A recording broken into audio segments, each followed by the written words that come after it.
পথ চলাটা একটা মার জন্য কতটা কষ্টদায়ক সেটা শুধু সেই মাই জানে। যা হারানো ছিল সব হারায় ফেলছি।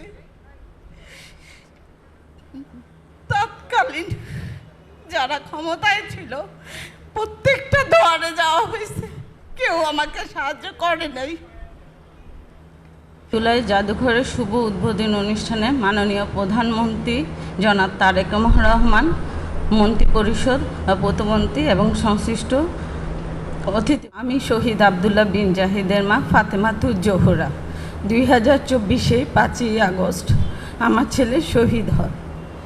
ঠিক 2 বছর আগে এই সময় আমার ছেলে আমার কাছেই শুয়েছিল। 2024 5ই আগস্ট দিন ও আমাকে বলে, আমার সেনাপ্রধান ভাষণ দিবে, টিভিতে ভাষণটা দেখতে হবে, চলো আমরা নানুর বাসায় যাই। ওকে নিয়ে আমি আমার মার বাসায় যাই। ওখানে ভাষণ দেখার পরে ও উচ্ছ্বসিত হয়ে বলে, আম্মু আমি একটু বিজয় মিছিলে যাই। আমি নির্ভয়ে ওকে বলি, বাবা যাও, তাড়াতাড়ি চলে এসো। ও আমার কাছ থেকে বিদায় নিয়ে বিজয় মিছিলে যায়। এটাই যে আমার বাবার জন্য আমাকে দেওয়া শেষ বিদায়, সেটা আমি বুঝতেই পারি নাই।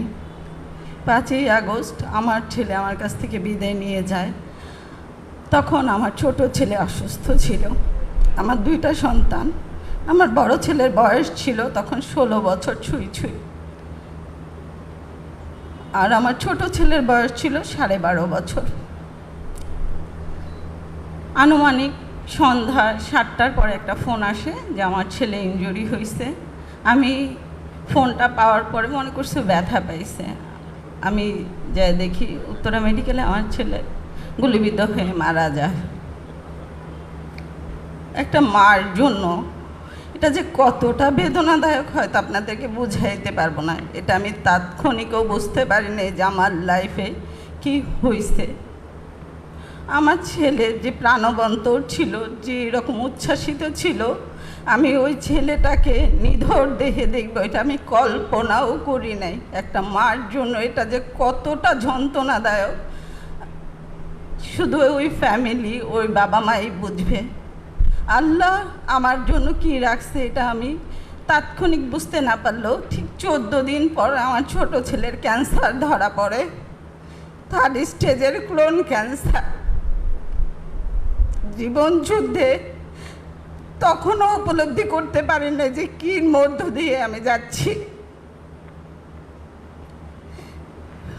আমার ছোট ছেলের ক্যান্সার ধরা পড়ে, তার 7 মাস, আমার বড় ছেলে মারা যাওয়ার 7 মাস 13 দিনের মাথায় আমার হাজব্যান্ড ব্রেন স্ট্রোক করে মারা যায় মার্চের 18 তারিখ 2025।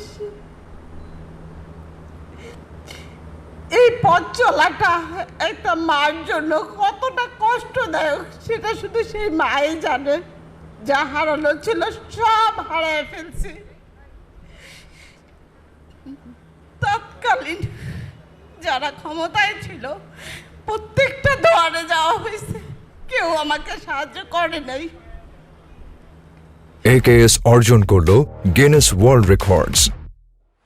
AKS আল্লাহর অশেষ রহমতে আমরা বিএনপির পরিবার কিভাবে তারা জেনে আমার পাশে দাঁড়াইছে। আমার ছোট ছেলের 18টা কেমো, 33টা রেডিও, 2টা সার্জারি গত বছর 8 তারিখে কমপ্লিট হয়েছে। আমি আমার পক্ষ থেকে, আমার ফ্যামিলির পক্ষ থেকে আমরা বিএনপির পরিবার মাননীয় প্রধানমন্ত্রী তাকে আন্তরিকভাবে ধন্যবাদ জানাচ্ছি। হয়তো উনি আমার পাশে না থাকলে এই পথ চলাটা আমার দ্বারা কোনোভাবেই সম্ভব হইতো না। ইভেন তার পাশে পাশে আমরা বিএনপির পরিবারের প্রত্যেকটা সদস্য যাদেরকে আমি কখনো চিনিই নেই, তারা পার্সোনালি আমার খবর নিছে। এর মধ্যে বলতে হবে মিল্লাত ভাই, মিথুন ভাই, অ্যানি ভাই, রোমন ভাই এমন একটা মানুষ, প্রধানমন্ত্রী বলার পর থেকে উনি 2-1 দিন পর পর আমি কেমন আছি, জিসান কেমন আছে খবর নিছে। আমার হাজব্যান্ড মারা যাওয়ার পরে মেন্টালি, আর্থিক, সামাজিক যতটুকু সাপোর্ট পাওয়া দরকার আমি বিএনপির কাছ থেকে পাইছি। আমি হয়তো আপনাদেরকে বুঝাইতে পারবো না এই পথ চলার জন্য আমাকে তারা কিভাবে সাহায্য করছে। আজকে হয়তো আমার ছোট ছেলে আলহামদুলিল্লাহ অনেকটাই সুস্থ, কিন্তু তার আল্লাহর রহমতে তার সম্পূর্ণ ক্রেডিটটাই বিএনপির কাছে যাবে। আমি আরও বলতে চাই, তৎকালীন যে উপদেষ্টা ছিল তাদের দরজায় আমি আমার এই অসুস্থ ছেলে নিয়ে 3 বার গেছি, কিন্তু আমি কিছুই পাই নাই। আমি ওকে কেমো দিয়েই যায় বসে রয়েছি সকাল থেকে বিকেল 5টা পর্যন্ত। এক কথা, আমার ছেলে পায় না, আমি পাই। যেখানে আমার ছেলে পায় না সেখানে আমার ট্রিটমেন্ট দিয়ে আমি কী করবো? আমি তো অসুস্থ না। আমি এই কথাগুলো আসলে বলতে চাই নাই, আমার বলতে বাধ্য হয়েছে। আমরা সেই রাজনীতিতে যেন আর না যাই যে কে পাবে কে না পাবে, যার প্রয়োজন তাকে আমাদের দিতে হবে। আমরা তো এই দেশেরই নাগরিক, সেই হিসেবে তো আমরা পাই। আমি আমার পক্ষ থেকে জনাব তারেক রহমানকে, মাননীয় প্রধানমন্ত্রীকে অসংখ্য ধন্যবাদ জানাই। তিনি গত মাসে পার্সোনালি আমাকে আর জিসানকে ইনভাইট করছে ওনার সাথে দেখা করার জন্য। উনি দেখা করার পর আমাকে একটা চাকরির ব্যবস্থা করে দিছে, এবং রোমন ভাই জিসানের জন্য সব সময় খোঁজ খবর নিচ্ছে। আমি ওনার কাছে আরও একটা রিকোয়েস্ট করব। আমার ছেলে শহীদ রমিজউদ্দিনের ক্যান্টনমেন্টের স্টুডেন্ট ছিল ফার্স্ট ইয়ারের। আমি ওনার কাছে বিনীতভাবে অনুরোধ জানাবো ওই কলেজের লাইব্রেরিটা যেন আমার ছেলের নামে একটু করে দেয়। আমি তো আর আমার সন্তানকে পাবো না, যেন আমি ওই স্মৃতিটা দেখে মনে করতে পারি যে আমার ছেলে ওই কলেজে পড়ছে।